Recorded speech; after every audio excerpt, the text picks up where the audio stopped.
Bonsoir à toutes et à tous et merci de nous préférer le sommaire.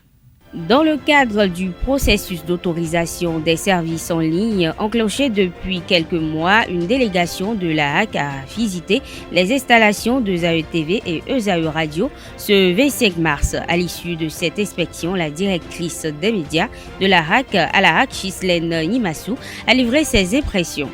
Une délégation du bureau politique national de l'UP a visité ce jeudi 24 mars les trésors royaux et les œuvres d'art contemporain au Palais de la Marina. Des précisions dans cette édition.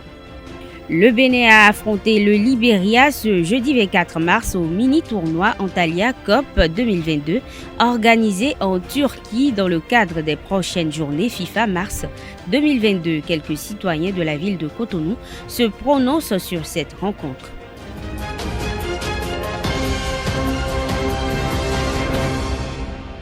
À nouveau, bonsoir. Une délégation de la Haute Autorité de l'audiovisuel et de la communication du Bénin a effectué une visite des installations de ESAE Télé et ESAE Radio dans l'après-midi de ce 25 mars au siège du groupe ESAE à Cotonou. Cette descente entre dans le cadre du processus d'autorisation des services en ligne enclenché depuis quelques mois, accompagné de Clément Adéouti Adéchian, promoteur des deux médias en ligne. La mission de la HAC a parcouru tous les services pour s'enquérir des matériels et équipements utilisés. Au terme de cette inspection, Ghislaine Nimassou, directrice des médias à la HAC, a levé un coin de voile sur l'objet de la visite.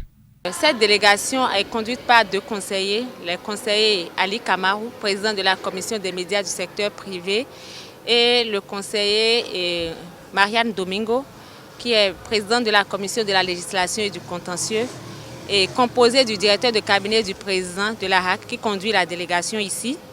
Et moi-même, Ghislaine Nimassou, je suis la directrice des médias à la HAC. Et mon collègue Razak Adeleke, lui, il est informaticien et il est chef du service des technologies de la communication.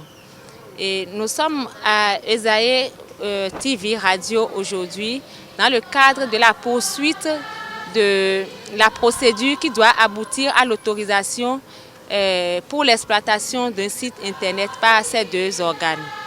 Et ESAE Radio et ESAE TV ont fait une demande d'autorisation à la HAC et depuis il y a quelques mois, une décision a sélectionné ces deux organes pour être autorisés. Et dans la droite ligne de cette procédure, une visite dans les locaux de l'organe était nécessaire pour voir l'organisation administrative et l'organisation en termes de locaux, l'organisation en termes techniques, le matériel disponible et tout ça. Alors, on a visité les locaux, on a vu le matériel, on a vu les studios, on a vu les régies, on a vu tout ce que les responsables de ESAE ont mis en œuvre pour pouvoir répondre aux exigences de la HAC. Nous n'avons pas d'appréciation à donner tout de suite là maintenant. Nous allons faire notre rapport à l'autorité et c'est l'autorité qui se chargera d'apprécier. Mais ce que je peux dire à l'heure actuelle, c'est que ESAE Radio, ESAE TV ont déjà été sélectionnés. Et il s'agit pour le promoteur de continuer à faire les efforts nécessaires afin de répondre comme il faut aux exigences de la HAC. Le président du parti Union progressiste, Bruno Amoussou, à la tête d'une délégation du Bureau national, a visité les trésors royaux et les œuvres d'art contemporain au Palais de la Marina ce 24 mars 2022. Il a été émerveillé, lui et sa délégation, par la créativité et la finesse des œuvres exposées. Ils ont remercié les autorités et les techniciens qui ont permis la tenue de l'exposition. Le gouvernement béninois a pris des dispositions pour aider les petites et moyennes entreprises à prospérer au cours du Conseil des ministres de ce mercredi. Ces dispositions viennent renforcer celles qui existaient, qui font la part belle de la gente féminine. La conseillère en finances Ayodele Oni relève la question au micro de ESAE TV sur des propos recueillis par Carles Kitome. Nous avons au cœur de notre stratégie l'accompagnement vraiment optimal des entreprises avec un focus sur les entreprises dirigées par les femmes. Donc nous les accompagnons dans tout ce qui est éducation financière, comment optimiser la gestion de leurs ressources pour réduire leurs charges et augmenter leurs bénéfices afin d'avoir une entreprise qui pourra passer le cap des 5 années. Parce que nous constatons que la plupart des entreprises ne passent pas le cap des 5 années et à chaque fois, c'est un éternel recommencement. Nous accompagnons également les femmes dans l'accès au financement, comment avoir les financements dans les institutions bancaires. Aujourd'hui, nous avons plusieurs programmes comme l'AFD, comme la Banque africaine de développement, qui accompagnent les femmes sur le terrain et facilitent l'accès au financement. Et nous, en amont, nous aidons les femmes à mieux structurer leurs projets pour pouvoir être éligibles à ces financements-là. Quand vous avez une personne qui lance son entreprise, on pense que le premier problème, c'est les finances. Mais non, c'est d'abord la stratégie de développement et de croissance de son activité. Et quand on a une stratégie bien déterminée, l'argent entre. Et donc aujourd'hui, il est important de mettre l'accent sur la formation et l'accompagnement. Les finances, oui, mais il faut pouvoir accompagner ces structures-là. Et c'est pour ça que je suis vraiment contente quand même pour tout ce qui se fait au Bénin. Nous avons par exemple l'ADEJ, qui est l'Agence de développement de l'entrepreneuriat des jeunes, qui depuis 2 ans a initié plusieurs programmes pour renforcer la capacité des femmes, avec un focus sur les femmes entrepreneurs vivant avec des handicaps. Et tout ça accompagne vraiment la création de richesses dans notre pays et donne vraiment plus confiance à ces femmes entrepreneurs-là pour qui c'était vraiment un chemin de combattant de trouver des finances et de l'accompagnement. Le jeudi 31 mars prochain, le Bénin émettra sur le marché financier de l'Union économique monétaire ouest-africaine, UEMOA, des obligations assimilables du Trésor. Le montant mis en adjudication est de 40 milliards de francs CFA selon les informations de l'UEMOA. Titre, la valeur nominale unitaire de cet emprunt est de 10 000 francs CFA. La date de valeur est le 1er avril 2022 avec une durée 3 ans qui arrive à échéance le 1er avril 2025. Le remboursement de l'OAT se fera le premier jour ouvrable suivant la date d'échéance de remboursement. In fine, notons que pour l'heure, le taux de remboursement de l'OAT n'est pas encore divulgué. Les femmes du ministère de l'Enseignement supérieur et de la Recherche scientifique ont célébré en différé ce jeudi la journée internationale des droits de la femme à l'ISBA de Cotonou. Marquée par plusieurs activités étalées sur des jours, cette célébration officielle de la GIF au 10 ministères s'est faite autour de 2 communications. Le reportage est signé Larios Adjabino.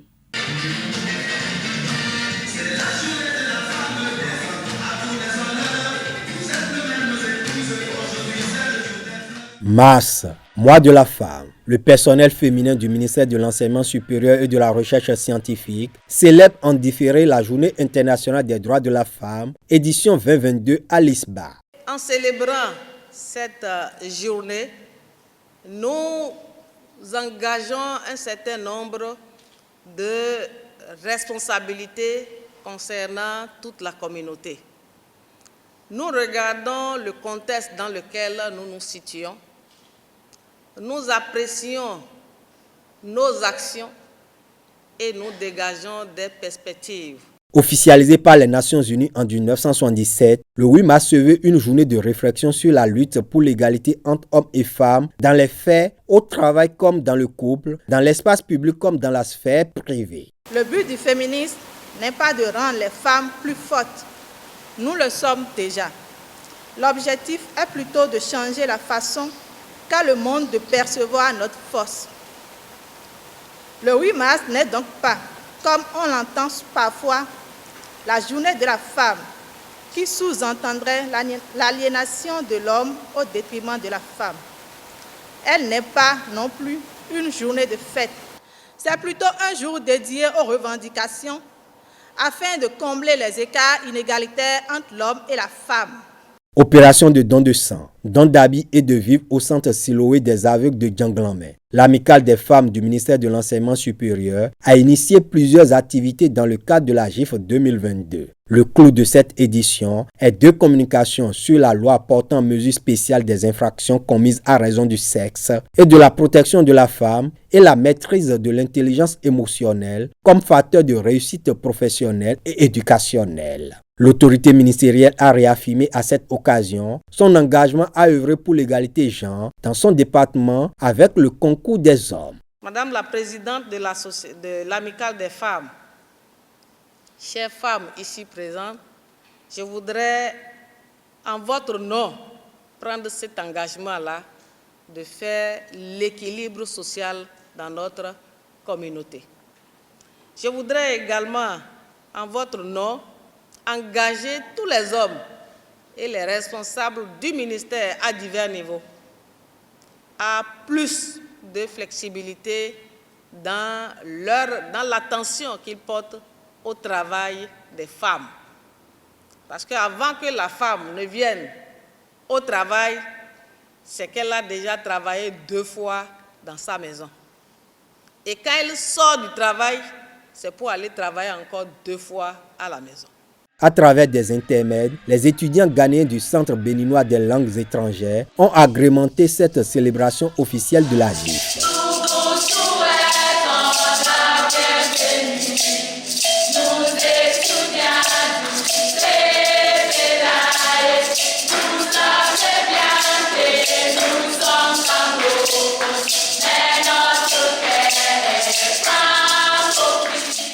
Une marche de cœur le samedi 26 mars va mettre fin aux manifestations.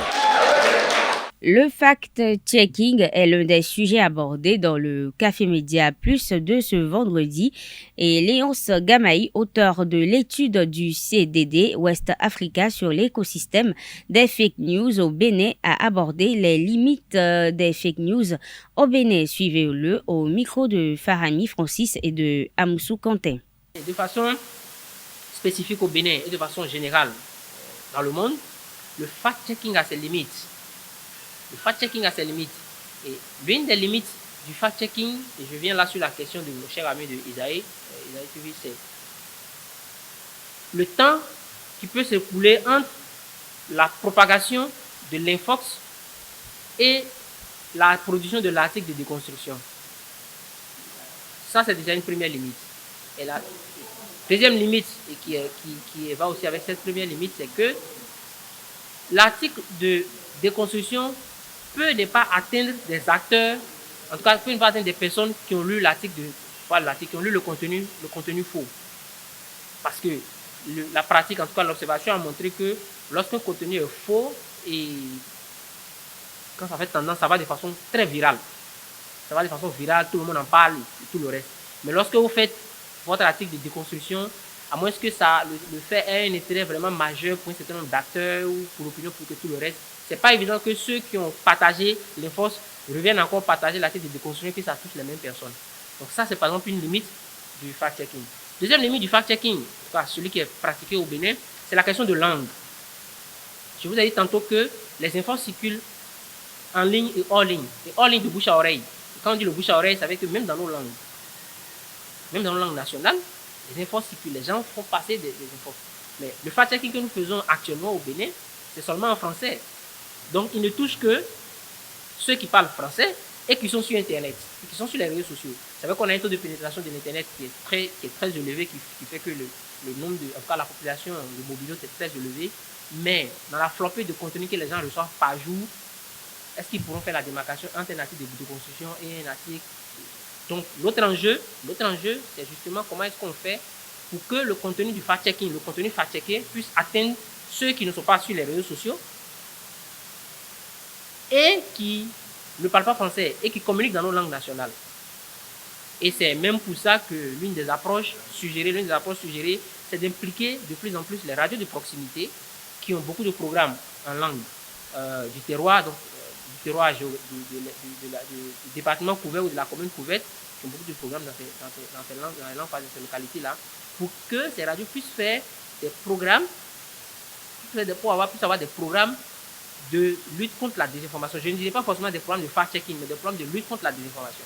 Le tribunal d'Abomey-Calavi a renvoyé devant la criette la dizaine de personnes interpellées dans l'affaire interpellée dans le cadre des enquêtes sur l'évasion du prisonnier Georges Bada, ex-maire de la commune d'Abomey-Calavi. C'est à l'issue de la présentation ce jeudi 24 mars 2022. Les personnes devant être écoutées sont des proches de Georges Bada, des agents de la police républicaine chargés de le garder au CNHU de Cotonou et des agents de santé de l'hôpital condamnés à 6 ans de prison ferme plus une amende de 5 millions de francs CFA et incarcérés en septembre 2021 pour abus de pouvoir dans l'affaire 39 hectares. Georges Bada a été admis aux soins au CNHU de Cotonou le jeudi 17 mars 2022.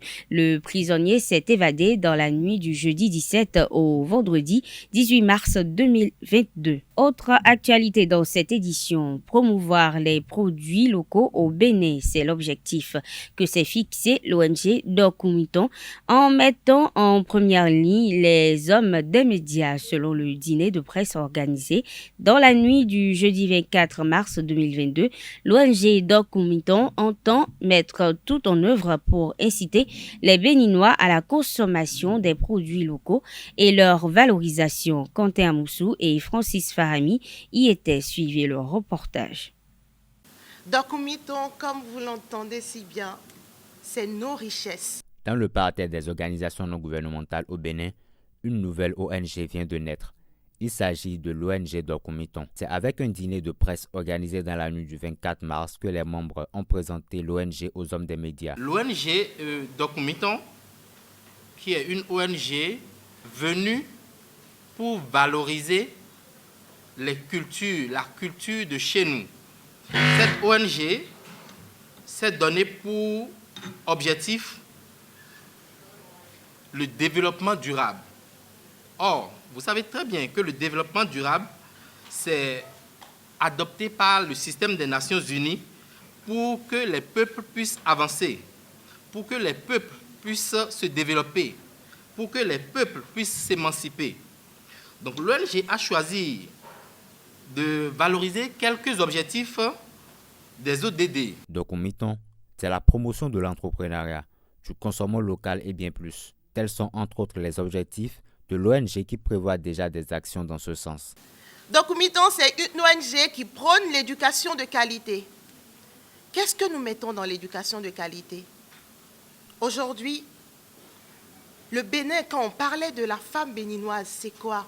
Quand on parlait de l'éducation, moi je vais en Côte d'Ivoire, j'adore entendre les premiers professeurs qui sont venus nous apprendre le français ici, les premiers professeurs qui sont venus nous éduquer, c'est des Béninois. Le but aujourd'hui de l'ONG Dokumiton, parce que ces jeunes, filles, garçons, constituent aussi les richesses de notre pays, richesses humaines. Ce sont eux qui seront les pères et mères demain. L'ONG Dokumiton fait la promotion de l'entrepreneuriat. L'entrepreneuriat à tous les niveaux, que ce soit par rapport à l'émancipation financière des femmes dans l'entrepreneuriat ou par rapport à l'entrepreneuriat des jeunes. Mais l'entrepreneuriat dont nous faisons la promotion ici, c'est le Made in Bénin. Nous avons tellement de choses, mais la plupart des Béninois ignorent cela. Des richesses dont on peut être fier. Et nous nous sommes dit qu'il était temps de faire connaître ces richesses à différents niveaux. Pour se donner les moyens de sa politique, Dokumiton s'est entouré de partenaires ayant la même vision qu'elle. Au nombre de ceux-ci, figure Modoupé avec le pain tissé Canva. Pour vous qui êtes en plein dans l'actualité, vous savez très bien que le pain tissé fait partie de nos trésors royaux. Et c'est donc à juste titre que le pain tissé s'invite au niveau de l'ONG Dokumiton. Et nous souhaitons aussi qu'au-delà de Dokumiton, que le pain tissé puisse s'inviter dans chacune de vos cadres. Donc, Miton, c'est pouvoir porter, accepter, adopter ce qui vient de chez nous. Ce n'est pas que le pain, même quelqu'un qui produit de l'eau, qui produit toute chose qui contribue à faire dynamiser l'économie nationale. Ces choses-là méritent réellement d'être soutenues, encouragées, valorisées. Et valoriser comment? C'est en consommant local. Plusieurs activités culturelles ont marqué ce dîner de presse qui a pris fin avec la dégustation de quelques mets et accompagnements locaux. La Cour de justice de l'Union économique et monétaire ouest-africaine, UEMOA, a ordonné ce jeudi dans un communiqué la suspension des sanctions économiques imposées au Mali par des chefs d'État et de gouvernement de l'UEMOA en date du 9 janvier dernier. Cette décision a été rendue la veille du sommet de la Communauté économique des États de l'Afrique de l'Ouest, CEDEAO, consacré au Mali. La Cour de justice de l'UEMOA, saisie par les avocats de l'État malien, a ordonné le sursis à exécution des sanctions décidées le 9 janvier par les chefs d'État de gouvernement des pays membres de cette organisation. Pour rappel, l'UEMOA avait alors suspendu le Mali de ses organisations endossées des sanctions prises par la CEDEAO, comme le gel des avoirs financiers d'environ 150 personnalités liées à la junte malienne et surtout annoncé des sanctions additionnelles vigoureuses incluant notamment des sanctions économiques et financières. La spiritualité, selon l'instructeur spirituel Euseb Arondinou, permet de connaître le fonctionnement de tout être, de toute chose en tant qu'esprit et surtout dans son essence première. Suivons-le au micro de Jacques Marion d'Almeida pour plus de précision. La spiritualité nous permet d'abord de connaître et de comprendre le fonctionnement de tout en tant qu'esprit, c'est-à-dire de tout dans son essence première. La spiritualité nous permet de comprendre et de cerner le tout dans son champ de transcendance universelle. Maintenant, c'est quoi la révolution spirituelle? Vous devez savoir que la révolution, le concept de la révolution est issu d'une loi hermétique, d'une loi universelle, qu'on appelle la loi du changement. La révolution spirituelle, c'est le changement de conscience transcendantale et spirituelle. Ce n'est pas le chemin spirituel. C'est que le changement, le retour, parce que le changement amène à la source. Nous sommes d'accord? La source, c'est quoi? La source, c'est l'authenticité. La source, c'est la reconnaissance. Le retour vers notre véritable être. La source, c'est la connaissance de qui nous sommes. Vous voyez, la révolution spirituelle est en réalité ce processus intrinsèque qui nous permet véritablement de changer notre état de conscience afin de retourner à notre véritable être intérieur. Vous voyez? Donc la révolution spirituelle est d'abord individuelle, avant d'être collectif. Parce que chacun de nous, nous sommes dotés d'une conscience. Donc la révolution spirituelle concerne d'abord la conscience de l'être. C'est la conscience de l'être qui subit une révolution. Vous voyez? C'est la conscience. En fait, quand on parle de la révolution, ça concerne la conscience. Vous voyez? Lorsque vous dites que quelque chose veut changer, ce n'est pas la chose qui change en réalité. Mais c'est la conscience de la chose qui subit d'abord une révolution. Donc par conséquent, la chose même change. Donc s'il n'y a pas une révolution de conscience, il n'y a pas un changement de conscience, il ne peut pas avoir un changement de quelque chose. Donc la révolution passe d'abord, la révolution spirituelle passe par le changement d'état de conscience de quelque chose. Vous voyez? Donc simplement, gardons que la révolution spirituelle, c'est le retour à la source. Le retour à notre véritable être, le retour à qui nous sommes, la révélation de notre véritable nature intérieure. Parce que peu de personnes connaissent et savent qui ils sont véritablement. Alors la révolution spirituelle, c'est le retour à cette véritable nature-là. Donc c'est ça. Parlons à présent du christianisme céleste qui se répand à travers le monde. Le vénérable suprême évangéliste Georges Ahinou nous livre sa genèse au micro de Jacques Marion d'Almeida. De meji agon bombodo wa azode wa azode dahoe mauzwen wetubo minado do hoton do kleme bo mi me nya gusion lo ton vile minatun meji agon bombo wa wetubo ena jibili uzuzep oshofa toton po no ton po endo ejivio viton le no ku ye jivio vinoku kakabo toton wa do nu ma udo jide ke bonu emi jivie lo bonu edo gbeo eminaze joni fide do do jide ke nu emi jivio eminaze joni oni ko ibili wo ene donc vik pagbeton we ni papa mi to osofa neyin vik pagbeton we nu ye jio nu gbo toton zebo ezejonu pasteur protestant ton le bo eno fine bo wazo bo yazo me kakaka bo de je ko e de be na je o e wa jazo plonji meniseur bo ero pipon we bo de no meniseur plon e kaka e wa yi libération de gosi fine gbeto de yan fafa we no ku azoton pataki no de yi protestant we no protestant we no yi fafa we no ku bo e ye ko papa mi ton daro nyasun Nathanael yeme we le we fine bo no wazo mon coton we tu bo ma una ayure bo na zun azo e ye ko e gosi me bo wa ti de yin agun de irodo serafeno seri ben le me bo no fine protestant de gosi protestant e wa no fine bo wazo bo do celui de prière da ko bo wazo do fine kaka bo wa gosi fine we de gosi fine on asiton popo de gosi fine bo ma ona do zun azo yero mama yaman ni kotono ni posu felicia e we no yero asiton ene do bo we no e ma o jan yero bo na zun azo e do ni do jire ke emi jeyi azo de wa gbe ma o se mi do mission mais mi ku tu fie mi ko yingbe o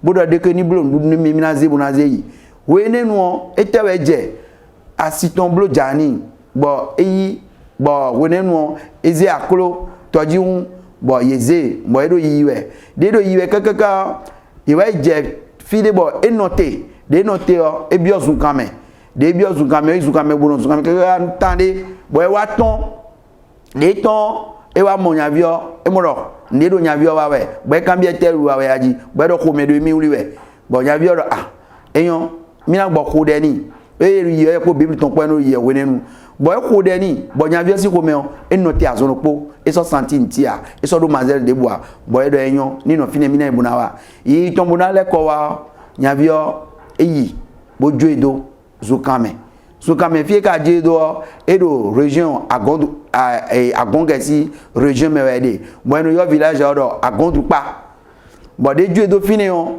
etewe waje donc eso do fide buna ya echi zukame de do zukame ti to do nu one do 22 mai 1947 kwero minado de que eblo 74 ans diwe nu mo koton jeru benesi aikugmaji bo de ju bio zukame on ma ou clair ndele oui nous nous comptons de ma ou clair ndé ato wewe ewe ma ou clair nous comptons nous we go eblo de yin kevide timbo no yoro pan ko kede we do didoni ne bo e wa se dans mon coton e wa bo nous atone le de clair ne uzun camera we ne no bo edo mo bro ma uzun azonu bo edo timeton konko edo jide ko do agun me e na wa je bon nous susu na wati bo goyi na wati to agun me bo me vivre na wati bo adigan le na wati lo agun lo me bo me de na do emi le wani pasteur emi le wani le donc go 2000 ton nous mon coton le na je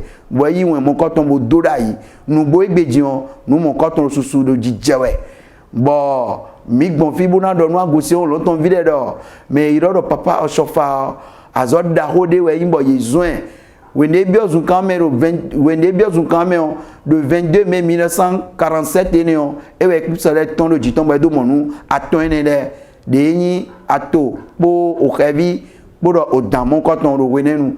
La page inter de cette édition est un condensé des actualités en Australie, en Éthiopie, en Russie, en Ukraine et aux États-Unis. Une compilation de Colombe Oussou.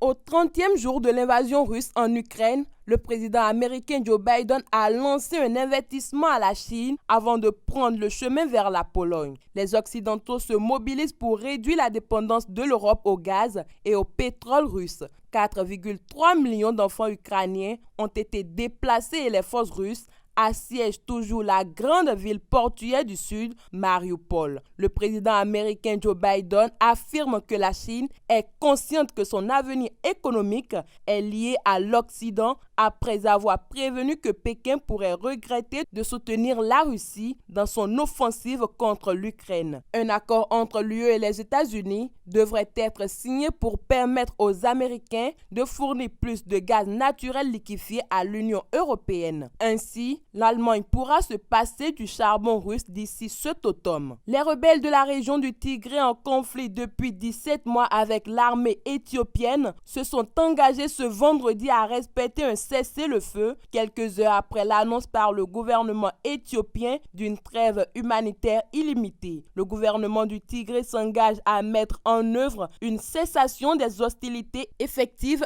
immédiatement, indiquent les rebelles dans un communiqué publié ce vendredi matin, appelant le gouvernement éthiopien à prendre des mesures concrètes pour faciliter l'accès sans restriction au Tigré, région du nord de l'Éthiopie où la faim menace. La grande barrière de corail d'Australie subit un vaste blanchiment, le 4e depuis 2016, provoqué par des températures océaniques supérieures à la moyenne, a indiqué ce vendredi l'autorité des récifs. Une étude aérienne a montré une décoloration du corail sur de multiples récifs provoqués par la hausse de la température de l'eau, affirme un rapport de cette autorité qui gère le plus grand système de récifs coralliens du monde. Les États-Unis et l'Union européenne ont annoncé ce vendredi la création d'un groupe de travail visant à réduire la dépendance de l'Europe envers les énergies fossiles russes en raison de la guerre menée par Moscou en Ukraine. Les États-Unis s'efforceront de fournir à l'Europe 15 milliards de mètres cubes supplémentaires de gaz naturel liquéfié cette année dans le cadre de cette initiative dévoilée par le président américain Joe Biden et la présidente de la Commission européenne, selon un communiqué. Sport à présent, le Bénin a affronté le Libéria ce jeudi au complexe sportif Mardon à Antalya en Turquie pour le compte de la journée FIFA. À l'issue de la rencontre, les écureuils se sont imposés par 4-0, des réalisations de Sebior Sekou à la 12e minute, de Ayegun Tossi à la 20e minute, de Jodel Dossou, 44e minute, et de Steve Mounier à la 70e minute. Comptant du résultat du match, quelques citoyens de la ville de Cotonou se sont exprimés au micro de Anaël Dou. Match d'Agüero, le était là et là ballon gagné même moi et a deux même 11 buts match énorme. Donc vraiment ça fait beaucoup plaisir parce que ça fait un bon moment que le Kiraï a émergé comme ça. En tout cas, pour une première sélection de Moussa Latoudi, il a fait un bon pas. Ça fait vraiment ravi. Je suis très content du score. Je n'ai pas suivi le match, mais déjà le score, c'est déjà bien. Ça permet de regagner un peu de confiance par rapport aux échéances qui viennent. Étant béninois, je suis d'abord content pour mon équipe nationale. Car le Libéria aussi n'est pas une petite équipe. Tout le monde se vale. Maintenant, est-ce qu'ils vont continuer à faire de merveilles pour les prochaines rencontres? C'est la question que je me pose. Sinon, je les remercie. Je remercie l'encadrement technique, Moussa Latoudi, qui nous a montré quelque chose. Nous, John Dom, ici, le Koué, tu vois, Moussa Latoudi, mode no intérim ojeno veniendo intérim intérieur sérieux même entraîneur de là au Bonfiwa surtout son nous de blodo so endo esa jouer les bi jouer no ban les bi ko ballon so bo mimo e nous ne ndagbe wen bono de si jo e si juedo be continuer e na match wele ko nu koni match où pour nous connaître mais avec mon des nativement amon des rebond sopé dien ouais mo dien ouais yo ndagbero ko etu wo mi ba so so. J'aimerais le voir à l'œuvre et avant de pouvoir porter un jugement sur son travail. Le travail de prospection pour retrouver de nouveaux joueurs dans les autres championnats à l'extérieur pourrait nous permettre d'avoir plus de densité dans notre jeu. J'aurais aimé que les écuries aient rencontré une équipe comme le Nigeria, comme la Côte d'Ivoire, comme le Cameroun, une certaine équipe, le Mali, le Togo, et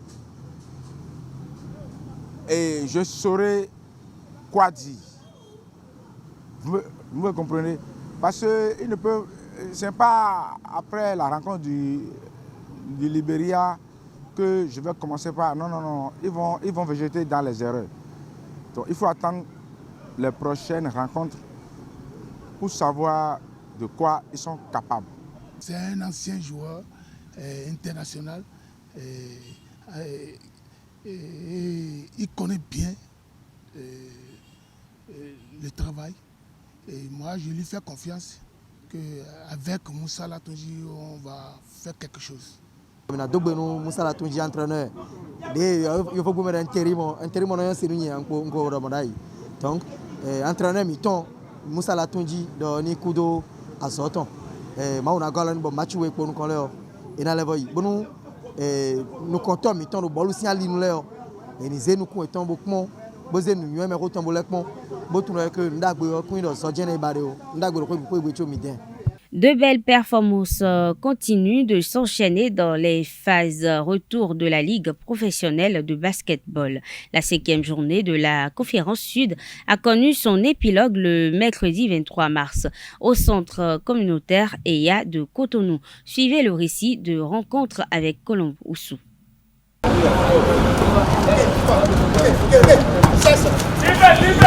La série de victoires s'arrête pour AOL BBC qui n'a pas su cette fois-ci venir à bout de Renaissance BBC. Suite à 2 victoires consécutives, Ghislain Kiki et ses coéquipiers tombent face à la troupe des Rouges sur le score de 63 à 51, ce qui permet à Renaissance BBC de consolider sa 4e place, synonyme de qualification pour les playoffs. Les matchs se sont suivis et ça n'a pas permis aux joueurs de se reposer. La dernière fois, on a eu assez de blessures. On n'a pas pu corriger ces blessures-là. Ça fait que déjà, on a perdu notre meneur pratiquement, qui avait un problème à la cheville. Donc, il n'a pas pu tourner. Et dans l'ensemble, il y a eu des effets de fatigue. Donc, je comprends la réaction des joueurs sur le terrain. J'ai pris l'équipe il y a quelques mois et je travaille. Et franchement, comme je l'ai dit au président, et dans les autres interviews, on travaille beaucoup plus pour les saisons à venir. Donc ça nous a permis de voir le niveau. Je sais que les jeunes là, ils ont du potentiel, ils peuvent beaucoup faire. Et il faut que les gens nous attendent très loin la saison prochaine. De son côté, Aspac BBC continue d'enchaîner les victoires. La nouvelle victime des Portugais est Asso Model avec 46 points d'écart. Roland Adjado et ses coéquipiers se sont offerts une victoire avec la manière. Ils dominent l'ensemble de la partie pour s'imposer à l'arrivée avec 79-36. Nous allons match par match. La phase aller, on n'a pas préparé, on n'a pas fait la pré-saison, on ne s'est pas bien préparé, on est allé doucement. Puisque moi j'étais parti pour gagner 2 points. Au fur et à mesure, on augmente en points, on augmente en points. Voilà, le championnat de longue durée, c'est comme ça moi je conçois et c'est cette stratégie que je joue. Quel effort les enfants ont fourni pendant la phase aller, je leur avais dit, bon, ce n'est pas une raison.